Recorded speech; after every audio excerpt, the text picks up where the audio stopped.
या जब रिस्ट्रिक्शन हटाई गई तो हमने उसके काफ़ी देर बाद यहाँ पे रिस्ट्रिक्शन हटाई, उसमें कोई चांस ना लेते हुए लगभग 10,000 सर्विस प्रोवाइडर ऐसे हैं डिफरेंट सेक्टर से जिनको ट्रेन किया गया और बहुत सारे लोगों की टेस्टिंग की गई। उसके बाद 3,000 से ज़्यादा उलेमा से हम मिले, उनसे हमने बार बार मुद्दमाना अपील की, गुजारिश की, रिक्वेस्ट की कि आप मसाजिद से अनाउंस करें इस चीज़ का जो प्रिकॉशंस लेने की ज़रूरत है। बार बार ये रिक्वेस्ट भी की गई कि आप लोगों से अपील करें अपने घरों में रहने के लिए, जब तक कि ज़रूरी ना हो बाहर निकलना, और जब बाहर निकलते हैं वो मास्क पहने, फिजिकल डिस्टेंस रखें, और एक बड़ी इंपॉर्टेंट चीज़ ये है कि पर्सनल हाइजीन मेंटेन रखें ताकि जो स्प्रेड के चांसेस हैं वो मिनिमाइज किए जा सकें।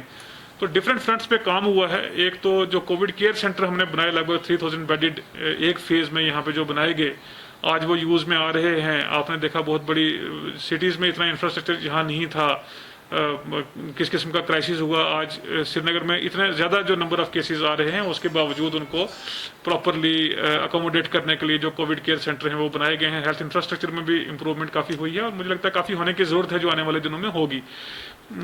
एक इम्पॉर्टेंट एस्पेक्ट टेस्टिंग का था, जैसे शुरू में फोकस टेस्टिंग पे बहुत ज़्यादा था, तो जो बाहर से हमारे ट्रैवलर श्रीनगर में आए हैं और जो लोकल टेस्टिंग हुई है, लगभग 53,000 लोगों को टेस्ट किया गया है श्रीनगर रेजिडेंट्स को। उसके अलावा जो लैब्स में या जो ऑन वे टेस्ट हुए हैं, अराउंड 60,000 टोटल टेस्ट हमारे बनते हैं जो यहाँ पे रेजिडेंट्स को टेस्ट किया गया, वो बड़ा हाई नंबर है। तो 60,000 टेस्ट में से लगभग 2,300 लोग जो हैं वो पॉजिटिव इसमें पाए गए हैं। उसमें भी क्योंकि एक डायनामिक सिनेरियो है, हम कई जगह देखते हैं कि नंबर्स कोविड के क्रिकेट की तरह चीयर अप किए जाते हैं, किसी का कम है तो उसको अच्छा कहा जाता है, किसी के ज़्यादा है तो वहाँ परेशानी। लेकिन ये डायनामिक सिचुएशन है कि जहाँ पॉजिटिव हो रहे हैं वहाँ पे लोग रिकवरी के बाद डिस्चार्ज भी हो रहे हैं, अपने घरों में जा रहे हैं। तो कल तक की सूरत हाल ये थी कि जब हमारे पास 1900 टोटल पॉजिटिव केसेस थे, उसमें से 1300 से ज़्यादा लोग डिस्चार्ज होने के बाद घर जा चुके थे और 600 एक्टिव पॉजिटिव केसेस हमारे पास श्रीनगर डिस्ट्रिक्ट में थे। ये फिगर जो है ये रहेगी, पॉजिटिव केसेस और भी आएंगे, बढ़ेंगे और लोग डिस्चार्ज होते रहेंगे। डायनामिक एक फ्लूइड सिचुएशन है, डायनामिक ये रहेगा। इसमें ज़रूरी है कि जो प्रिकॉशंस हैं वो लिए जाएं, बार बार उस पर हम फोकस करते हैं क्योंकि आपने जैसे देखा रिसेंटली स्कीम्स की तरफ से मेडिकल कॉलेज या जितने भी एक्सपर्ट्स हैं मेडिकल के उन सब ने दिया। मैंने जो डायरेक्टर एम्स हैं उनका आपने वीडियो देखा, जितने भी एक्सपर्ट्स हैं उन्होंने कहा कि इस टाइम लॉकडाउन रखना फिर से बड़ा ज़रूरी है क्योंकि कुछ क्लस्टर ऑफ केसेस काफ़ी जगह पे इमर्ज हो रहे हैं, तो उन लोकलाइज्ड एरिया में वो लॉकडाउन होना ज़रूरी है इसको प्रिवेंट करने के लिए। लेकिन इसके साथ साथ ये अंडरस्टैंड करना ज़रूरी है, जैसे हमने पहले भी जब लॉकडाउन ओपन करने की पब्लिक की डिमांड थी तब भी हमने यही कहा था कि जब आपके पास दो ऑप्शन है, एक कंप्लीट लॉकडाउन की और दूसरा प्रिकॉशंस की, कि आप मास्क, फिजिकल डिस्टेंसिंग या पर्सनल हाइजीन की हम बात करते हैं, तो मुझे लगता है कि हम सबको मिलकर सेकंड जो ऑप्शन है उसको अडॉप्ट करने की जरूरत है। इस पे वर्क हो रहा है। जो अराउंड 130 इस टाइम कंटेनमेंट जोन्स पूरे हो जाते हैं क्योंकि रिसेंटली पिछले एक हफ्ते में जो केसेस आए हैं कई नई जगहों से आए हैं, तो उनको कंटेनमेंट जोन डिक्लेयर किया गया है। अभी उसको लेके रिस्ट्रिक्शंस भी हैं इसमें, क्योंकि पेरीमीटर रिस्ट्रिक्शंस रहती हैं, उसको अंडरस्टैंड करना जरूरी है कि जो कंटेनमेंट जोन है उसमें रिस्ट्रिक्शन है, और क्योंकि शहर का मैक्सिमम एरिया कंटेनमेंट जोन में आता है तो इसलिए उसमें रिस्ट्रिक्शंस रखी गई है। मैं सिर्फ डिस्ट्रिक्ट पे ही कमेंट करूंगा कि जितना नंबर ऑफ सैंपल्स हमें परमिटेड है एक दिन में वो हम कर रहे हैं। और लैब्स की कैपेसिटी है कई बार उसमें सर ज्यादा हो जाती है, नंबर ऑफ केसेस उस पर, नंबर ऑफ जब सैंपल्स उनके पास ज्यादा है तो उसमें वो टाइम लग रहा है, तो वहां से भी वो क्लियरेंस की कोशिश करते हैं। क्योंकि अब ये जो टाइम लगता है सैंपल्स को आने में वो थोड़ा हमारा उसके बियॉन्ड आ जाता है, क्योंकि जो लेबोरेटरी में लोग हैं वो बहुत मेहनत कर रहे हैं, 24/7 वहाँ काम करते हैं।